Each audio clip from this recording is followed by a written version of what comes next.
반갑습니다. 6월 16일 큐티 가이드 진행하도록 할게요.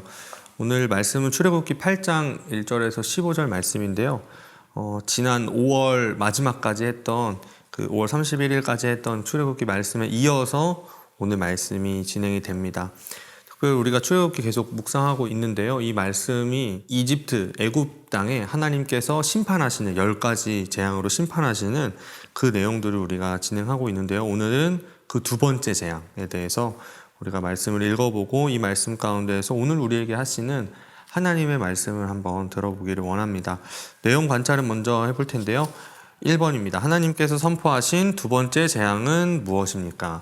2절에 나와 있는 걸로 보면 개구리로 너의 온 땅을 치리라. 하나님께서 개구리를 좀 보내시는 거죠. 2번입니다. 하나님께서 개구리 재앙을 행하도록 한 사람은 누구입니까? 5절에 보면 이렇게 되어 있죠. 여호와께서 모세에게 이르시되 아론에게 명령하기를. 그러니까 하나님께서는 모세를 통해서 아론이 이 일을 행하라고 말씀하신 거죠. 사실 모세가 하나님이 처음 부르셨을 때 나는 못 간다, 못한다 이렇게 몇 번이나 얘기했습니다. 그러면서 나 대신 잘 말할 수 있는 사람을 내게 붙여달라라고 했을 때 하나님께서 모세에게 붙여줬던 사람이 바로 본인의 형이었던 아론이었죠. 그리고 이 아론은 모세와 함께 같이 다니면서 기적들을 일으키는 일들을 했었습니다. 3번입니다. 개구리 재앙으로 인한 바로의 반응은 무엇입니까? 8절입니다. 바로가 모세와 아론을 불러 이르되 여호와께 구하여 나와 내 백성에게서 개구리를 떠나게 하라. 내가 이 백성을 보내리니 그들이 여호와께 제사를 드릴 것이니라. 바로의 반응은요, 이제 이 재앙에서 나를 좀 건져달라. 이게 너무 힘드니까 이거 없애주고 내가 하나님 앞에 제사를 드릴 거다. 너의 신이 여호와께 내가 제사를 드리겠다라는 이 말입니다. 이 말씀이요, 사실은 우리가 잘 알다시피 이 두 번째 재앙에서 바로가 보내주진 않습니다. 그렇죠? 왜 근데 두 번째 재앙이 개구리였을까? 우리가 좀 생각을 해봤으면 좋겠는데요. 애굽의 신 중에, 애굽엔 여러 신들이 있었는데 그 신 중에 헤켓이라는 신이 있었습니다. 그 신은 뭐냐면 개구리의 머리를 한 여신이었는데요. 지금 신들 중에서 모든 신들을 이기는 하나님에 대해서 지금 어떤 학자들은 이 10가지의 재앙들이 그 신들과 하나님 사이의 전쟁이다라고 보기도 하는데요. 조금 일리 있는 말이기는 합니다. 왜냐하면 고대의 이 국가와 국가의 전쟁은요, 단순히 한 나라와 한 나라, 그러니까 민족과 민족의 싸움이 아니라 그 민족을 대표하는 신과 이쪽 민족을 대표하는 신이 싸우는 전쟁이었기 때문인데요. 그 전쟁에서 누가 이기든지 간에 이기면 그 신은 더 우월한 신이 되는 겁니다. 하나님은 이러한 생각들을 가지고 있는 사람들에 대해서 그럼 내가 너희의 그 신을 처참하게 이겨줄게. 그렇게 우리가 볼 수도 있겠죠. 그런데 더 중요한 사실이 사실 여기에 있습니다. 4번에 연결되는데요. 죄에 대한 부분입니다. 특별히 바로의 완악함. 한번 4번을 읽어볼게요. 연구와 묵상 4번입니다. 재앙을 통한 바로의 반응에서 우리가 깨닫게 되는 죄성에 대해서 묵상해 봅시다. 이 내용은요, 사실 5장부터 15장 전체에 걸쳐서 우리가 봐야 하는데요. 이 전체의 바로의 이야기를 생각을 해볼 필요가 있습니다. 근데 우리가 시간상 짧게 이 말씀을 보면요, 바로는 스스로 자기의 마음을 완악하게 했습니다. 그러니까 마음을 돌이킬 수 있는 기회를 분명히 하나님은 주시거든요. 첫 번째 재앙 때도 그러셨고요. 두 번째 오늘 이 말씀 속에서도 하나님은 분명히 바로에게 돌아올 수 있는 기회를, 완악한 마음을 부드럽게 할 수 있는 기회를 주셨는데도 불구하고 바로는 이 마음을 돌이킬 수 있는 기회를 흘려보냅니다. 첫째 재앙이었던 나일강 이 물이 피로 변하는 사건은요, 다시 물이 되었을 때 딴소리했던 이 바로를 막기 위해서 이 모세가 한 가지 제안을 하는데요. 개구리 재앙이 그칠 시기를 정하라고 얘기합니다. 여기 보면은 9절에 이렇게 되어 있죠. 모세가 바로에게 이르되 내가 왕과 왕의 신하와 왕의 백성을 위하여 이 개구리를 왕과 왕궁에서 끊어 나일강에만 있도록 언제 간구하는 것이 좋을는지 내게 분부하소서. 언제 이 일이 멈출지 내가 결정할 수 있으니까 나에게 이야기해라. 바로 왕 당신이 결정하세요. 하나님이 하시는 일이라는 것을 모세는 정확하게 보여주려고 한 겁니다. 그런데 15절에 나와 있듯이 이렇게 얘기하죠. 그러나 바로가 숨을 쉴 수 있게 됨을 보았을 때 그의 마음을 완강하게 하여 그들의 말을 듣지 아니하였으니 여호와께서 말씀하신 것과 같더라. 숨을 쉴 수 있게 되었을 때 이 악취가 다 떠나고 개구리가 다 떠나고 악취가 떠난 이후에 하나님이 하심을 확실하게 체험한 바로는요, 그 고집을 꺾지 않았습니다. 그 결과는 우리가 알듯이 10가지 재앙으로 쭉 이어지게 되죠. 우리가 여기서 생각해 볼 수 있는 이 죄성은 뭐냐면요, 바로 죄는 끝까지 간다라는 겁니다. 끝까지.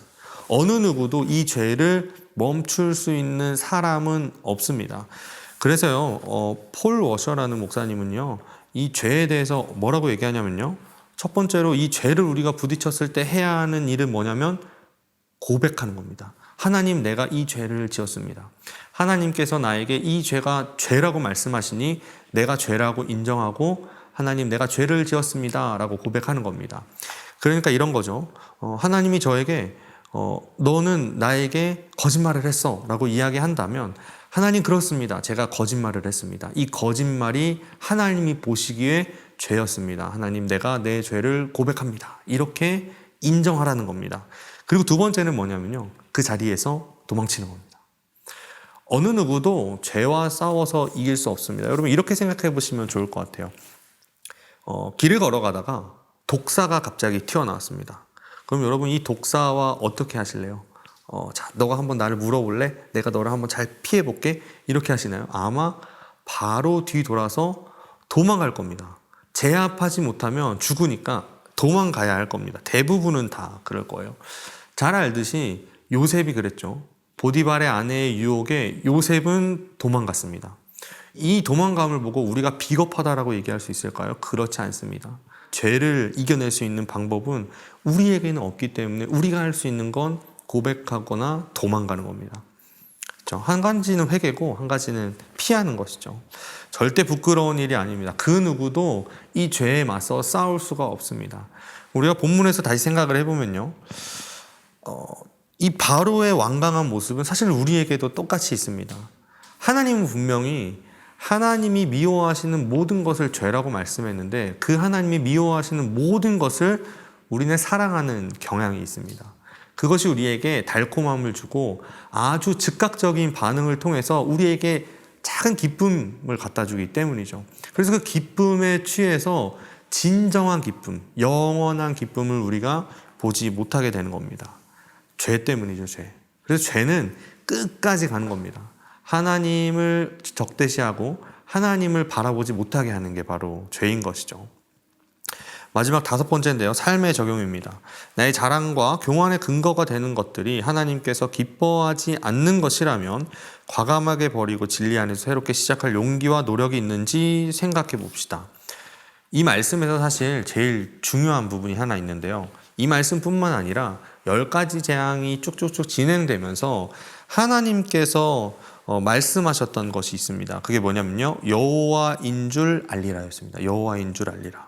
여호와인 줄 알리라.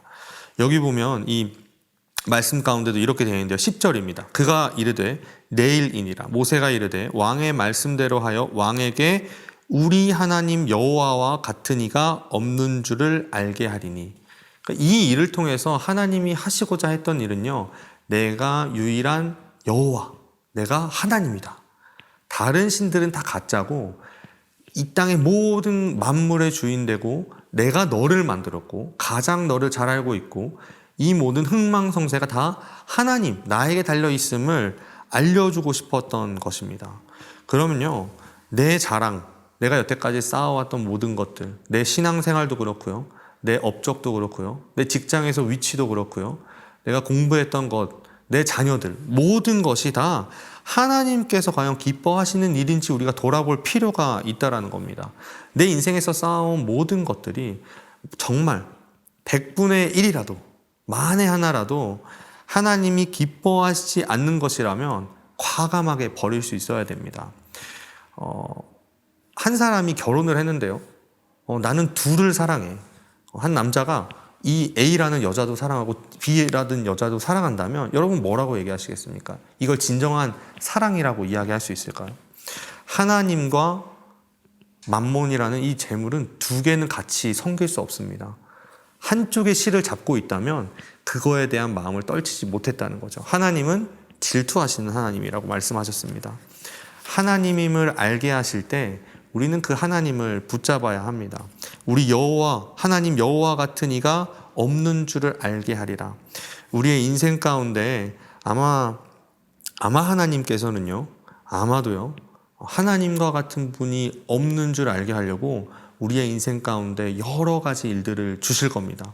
그것이 때로는 기쁨이 될 수도 있고요. 그것이 때로는 슬픔이 될 수도 있습니다.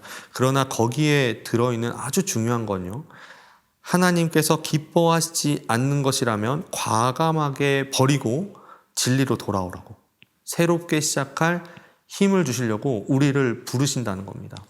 바로에게도 그랬죠. 그러나 바로는 돌아오지 않았습니다. 우리도 오늘 이 바로의 모습처럼 하나님이 부르실 때, 하나님이 우리를 올바른 길로 부르실 때 그 음성에 응답해서 그 올바른 길로 돌아갈 수 있기를 원합니다. 그래서 오늘 이 말씀을 묵상하시면서요, 진짜 하나님이 기뻐하시는 일은 무엇일까? 내 삶에서 하나님이 기뻐하시지 않는 것은 무엇일까? 내가 내 삶에서 제거해야 할 것은 무엇일까를 묵상하면서 오늘 하루 이 말씀 가운데 살아갈 수 있기를 간절히 소원합니다.